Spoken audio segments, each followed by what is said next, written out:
बात है 28 अप्रैल की। कर्नाटक के एचडी रेवेन्ना के घर में काम करने वाली एक महिला पुलिस के पास जाती है और एचडी रेवेन्ना और उसके बेटे प्रज्वल रेवेन्ना के खिलाफ यौन शोषण का मामला दर्ज करवाती है। महिला ने शिकायत में लिखवाया कि जब एचडी रेवेन्ना की पत्नी घर से बाहर किसी काम के लिए जाती है तो एचडी रेवेन्ना उसको और उसके घर में काम करने वाली दूसरी महिला कर्मचारियों का यौन शोषण करते हैं। आरोप लगाने वाली महिला ने कहा कि एचडी रेवेन्ना के घर में और भी महिला कर्मचारी घर का कामकाज करने के लिए रखी गई हैं और वह सभी एचडी रेवेन्ना और प्रज्वल रेवेन्ना के द्वारा उत्पीड़ित हैं, लेकिन वह महिलाएं डरी हुई हैं और इसी कारण वह सब कुछ चुपचाप सहती रही। लेकिन आज वह हिम्मत करके इसके खिलाफ रिपोर्ट दर्ज करवाने पुलिस स्टेशन आई है। महिला ने बताया कि रेवेन्ना की पत्नी जब घर में नहीं होती थी तो वह किसी न किसी बहाने महिला कर्मचारियों को कमरे में बुलाते और फिर ज़बरदस्ती उनके कपड़े उतार देते और उनका यौन शोषण करते। जब महिलाएं रसोई घर में खाना बना रही होती तब भी रेवेन्ना उनका यौन शोषण करते। महिला ने कहा, मैं पहले तो ये चुपचाप सह रही थी, लेकिन एक दिन प्रज्वल ने मेरी बेटी को फ़ोन किया और उसको डरा धमका कर अपने पास बुलाने की कोशिश की। बात जब बेटी तक पहुंची तो महिला को बहुत ज़्यादा गुस्सा आ जाता है और वह इस सारे प्रकरण का पर्दाफाश करने की ठान लेती है। उसके बाद वह महिला पुलिस स्टेशन जाती है और एचडी रेवेन्ना और उसके बेटे प्रज्वल के खिलाफ रिपोर्ट दर्ज करवा देती है। महिला ने दर्ज शिकायत में कहा कि रेवेन्ना और प्रज्वल उसका लगातार 2019 से 2022 तक यौन शोषण करते रहे हैं। महिला के द्वारा शिकायत देने पर धारा 354A, 354D, 506 और 509 में केस दर्ज कर लिया जाता है। कर्नाटक के सीएम सिद्धारमैया से जब इस बारे में पूछताछ की जाती है तो वो बोलते हैं कि मामले की जांच के लिए 3 सदस्यों वाली एसआईटी बना दी गई है। कुछ दिनों तक ये सारा मामला साफ हो जाएगा। अब मैं आपको एचडी देवेगौड़ा और प्रज्वल के बारे में बताता हूँ। प्रज्वल की उम्र 33 साल है और वह पूर्व प्रधानमंत्री एचडी देवेगौड़ा के पोते हैं। 5 अगस्त 1990 को कर्नाटक के आसन में पैदा होने वाले प्रज्वल रेवेन्ना राजनीति में काफ़ी सफल रहे हैं। 1990 के दशक में ही कर्नाटक में रेवेन्ना परिवार का राजनीति में सितारा चमकने लगता है। 1994 में देवेगौड़ा जनता दल के अध्यक्ष बनते हैं और कर्नाटक में जनता दल की सरकार बनती है। देवेगौड़ा राज्य के सीएम बनते हैं। 2018 में प्रज्वल के पिता एचडी रेवेन्ना भारी मतों से जीत हासिल करते हैं और राज्य सरकार में मंत्री बनते हैं। प्रज्वल के चाचा एचडी कुमारस्वामी भी कर्नाटक के मुख्यमंत्री रह चुके हैं। उसकी मां भवानी रेवेन्ना पंचायत सदस्य है और भाई एमएलसी है। प्रज्वल का पूरा परिवार ही राजनीति में है और सफल राजनेताओं में उसका नाम आता है। प्रज्वल रेवेन्ना पढ़ाई में भी काफ़ी अव्वल थे। उन्होंने बेंगलुरु इंस्टीट्यूट ऑफ टेक्नोलॉजी से मैकेनिकल इंजीनियरिंग की डिग्री हासिल की। उसके बाद वह पढ़ने के लिए ऑस्ट्रेलिया चले जाते हैं, लेकिन उनको राजनीति में शुरू से ही काफ़ी दिलचस्पी थी और इसी दिलचस्पी की वजह से वो पढ़ाई को बीच में ही छोड़कर वापस हिंदुस्तान आ जाते हैं और अपने दादा एचडी देवेगौड़ा के लिए चुनाव प्रचार करने लगते हैं। अपने दादा को जिताने के लिए प्रज्वल ने जी तोड़ मेहनत की, जगह जगह पर जाकर उनका प्रचार किया। उसके बाद देवेगौड़ा चुनाव में जीत जाते हैं। प्रज्वल पढ़ाई को छोड़कर पूरी तरह से राजनीति में आ जाते हैं। आसन की सीट शुरू से ही देवेगौड़ा परिवार के लिए काफ़ी महत्वपूर्ण रही है। 2018 में प्रज्वल चुनाव लड़ना चाहते थे, लेकिन जनता दल सेकुलर पार्टी जो है वो उन्हें टिकट नहीं देना चाहती थी। जेडीएस चाहती थी कि प्रज्वल के दादा ही आसन से चुनाव लड़ें। खुद प्रज्वल ने भी यही कहा था कि वे भी चाहते हैं कि उसके दादा ही आसन से लोकसभा चुनाव लड़ें, लेकिन एचडी देवेगौड़ा राजनीति में अपने पोते को लाना चाहते थे, इसलिए वह अपनी आसन वाली सीट को छोड़ देना चाहते थे। इस तरह वो अपनी आसन वाली सीट को छोड़ देते हैं और तुमकुर से चुनाव लड़ने का फैसला करते हैं। आसन की सीट शुरू से ही देवेगौड़ा परिवार के लिए लकी साबित होती थी। यहाँ के लोगों का देवेगौड़ा से बहुत प्यार था। इस वजह से जब देवेगौड़ा ने आसन की सीट छोड़ी तो वह काफ़ी इमोशनल थे और रोते हुए उन्होंने कहा कि मेरी उम्र अब काफ़ी ज़्यादा हो चुकी है, मैं हमेशा से राजनीति में नहीं रह सकता, मेरे बाद कोई तो आएगा जो मेरी सारी जिम्मेवारियों को संभाल ले, इसलिए मेरी जगह मेरा पोता प्रज्वल चुनाव लड़ेगा। और उन्होंने लोगों से अपील की कि प्रज्वल को वोट देकर सफल बनाएं। उनकी बातों का लोगों पर असर भी हुआ। लोगों का देवेगौड़ा से काफ़ी ज़्यादा लगाव था, इसलिए उन्होंने प्रज्वल को ही वोट दिया और प्रज्वल भारी बहुमत से जीत हासिल करता है। तब प्रज्वल की उम्र केवल 29 साल रही होती है और इतनी कम उम्र में वह सांसद बन जाता है। उस समय जेडीएस के 6 कैंडिडेट्स ने चुनाव लड़ा था, लेकिन बाकी सभी लोग अपनी अपनी जगह से हार चुके थे और सिर्फ प्रज्वल ही चुनाव जीत पाता है। अपनी पसंदीदा सीट छोड़कर तुमकुर सीट से चुनाव लड़ा, लेकिन वहां पर वह हार जाते हैं। प्रज्वल इस घटना से बहुत दुखी थे और उन्होंने इस्तीफ़ा देने का मन बना लिया। दादा ने प्रज्वल को ऐसा करने से मना किया, लेकिन प्रज्वल अपनी इस्तीफ़े की पेशकश करते हैं। जीडीएस की इस मुद्दे पर बैठक होती है, लेकिन जीडीएस प्रज्वल के इस्तीफ़े की पेशकश पर कोई भी बात नहीं करना चाहते थे और वह बोलते हैं कि प्रज्वल का इस्तीफ़ा स्वीकार नहीं किया जाएगा। और उसके बाद प्रज्वल को राज्य का महासचिव बना दिया जाता है।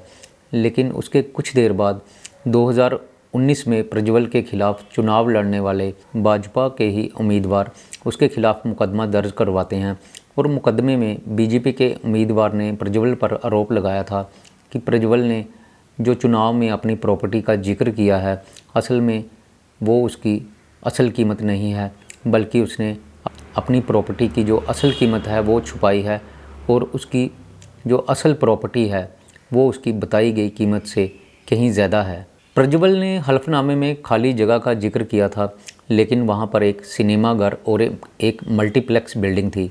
ये मामला जब हाई कोर्ट जाता है तो हाई कोर्ट रेवन्ना के चुनाव को अमान्य करार देते हैं। प्रज्वल भी कहाँ चुप बैठने वाले थे, उन्होंने हाई कोर्ट के इस फैसले को सुप्रीम कोर्ट में चुनौती दी। चुनाव आयोग में भी इस बात की शिकायत की गई थी कि प्रज्वल ने अपनी इनकम सही नहीं बताई थी। लाखों करोड़ों के लेन देन को भी छुपा लिया गया था। जीडीएस से गठबंधन करना चाहती थी, लेकिन दिसंबर 2023 की बात है। बीजेपी के नेता देवराज अपने हाईकमान को एक पत्र लिखते हैं। उसमें वह लिखते हैं कि एचडी रेवन्ना और प्रज्वल के परिवार के कई सदस्यों पर गंभीर आरोप लगे हुए हैं।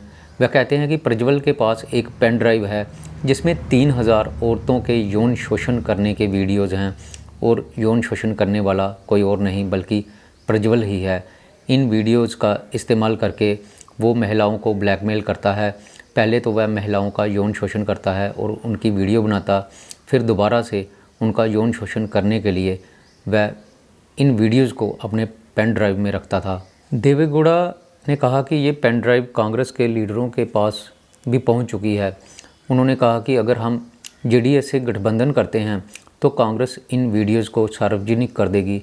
हमारी पार्टी पर भी दाग लगेगा कि हम एक ऐसी पार्टी के साथ गठबंधन कर रहे हैं जो कि दुष्कर्म करने वाले परिवार के साथ जुड़ी हुई है। वीडियो आने के बाद जेडीएस पार्टी में ही प्रज्वल और उसके पिता एचडी रेवन्ना के खिलाफ बगावत हो जाती है।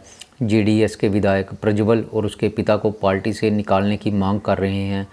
उधर जिस दिन प्रज्वल के खिलाफ एफआईआर दर्ज होती है, प्रज्वल उसी दिन सुबह ही देश छोड़कर विदेश चला जाता है। कर्नाटक के पूर्व मुख्यमंत्री और प्रज्वल के चाचा एचडी कुमारस्वामी से जब इस बारे में बातचीत की जाती है तो वह कहते हैं कि अगर कोई भी गलत काम में शामिल होगा तो उसे कानून के हिसाब से ही सज़ा मिलेगी। वह एक प्रेस कॉन्फ्रेंस करते हैं और उसमें बताते हैं कि ये वीडियो इसी समय क्यों जारी किया गया। दरअसल ये जो सेक्स वीडियो हाल ही के चुनाव से ठीक 3 दिन पहले जारी किए गए थे। कुमारस्वामी ने कहा कि इसी समय इनको क्यों जारी किया गया, इनको पहले क्यों नहीं जारी किया गया, चुनाव के समय ही ये मुद्दा क्यों उठाया गया। वह कहते हैं कि अभी इस बारे में कुछ भी नहीं कहा जा सकता। एसआईटी का गठन हो चुका है। कुछ दिनों के बाद सच सबके सामने आ जाएगा। जिन्होंने भी गलतियां की है उनको सज़ा मिलेगी। देश के कानून से ऊपर कुछ भी नहीं है। कुमारस्वामी ने कहा कि इस घटना का लोकसभा चुनाव के नतीजों पर कोई ज़्यादा असर पड़ने वाला नहीं है। एचडी देवेगौड़ा के पोते प्रज्वल रेवन्ना आसन से लोकसभा चुनाव लड़ रहे हैं। चुनाव लड़ने के बाद जैसे ही ये केस सामने आता है तो प्रज्वल जर्मनी चला जाता है और अभी इस चुनाव का परिणाम आना बाकी है। कांग्रेस के नेताओं की मंशा पर भी वो सवालिया निशान लगाते हैं और कहते हैं कि मैं कांग्रेस नेताओं से यही बात पूछना चाहता हूँ कि इसमें परिवार का नाम क्यों लिया गया। क्या ये कोई पारिवारिक मुद्दा है? ये सिर्फ व्यक्तिगत मुद्दा है।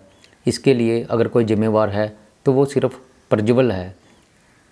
प्रज्वल के दादा और उसके चाचा का नाम इस प्रकरण में लेना का कोई भी औचित्य नहीं है। अगर किसी ने गलती की है तो वो पर्सनली उस व्यक्ति की गलती गिनी जानी चाहिए, ना कि पूरे परिवार की। तो उनसे ये पूछा जाता है कि अगर प्रज्वल ने कुछ किया ही नहीं तो वो देश छोड़कर क्यों भाग गया है।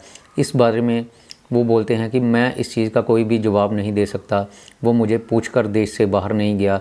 अगर मुझे बताकर जाता तो मैं उसको जाने से पहले ही रोक लेता। और वो कुमारस्वामी ये भी कहते हैं कि हमारा परिवार उनके परिवार से अलग है, वो अलग रहते हैं, हम अलग रहते हैं, उनकी जिम्मेवारी हम नहीं ले सकते। कुमारस्वामी अपने आप को इस मुद्दे से अलग करना चाहते हैं और कहते हैं कि ये रेवन्ना परिवार का मुद्दा है, ये उनका पर्सनल मैटर है। हम लोग उनके साथ नहीं रहते थे, हम अलग रहते हैं, वह अलग रहते हैं। उधर जीडीएस पार्टी भी इस मुद्दे पर प्रज्वल और उसके परिवार का साथ देने के मूड में नहीं है और वह इन दोनों को पार्टी से निष्कासित करने की प्रक्रिया पर काम कर रहे हैं। पार्टी के सदस्यों का कहना है कि देवेगौड़ा के पोते को पार्टी से निष्कासित किया जाना चाहिए।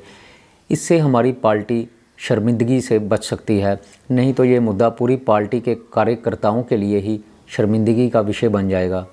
कुमारस्वामी एक्स पर एक पोस्ट करते हैं और उसमें कहते हैं कि इस समय राज्य में पार्टी के आम कार्यकर्ता शर्मिंदगी का सामना कर रहे हैं, बल्कि इस समय तो कोई भी पार्टी का नाम लेना भी शर्मनाक समझ रहा है।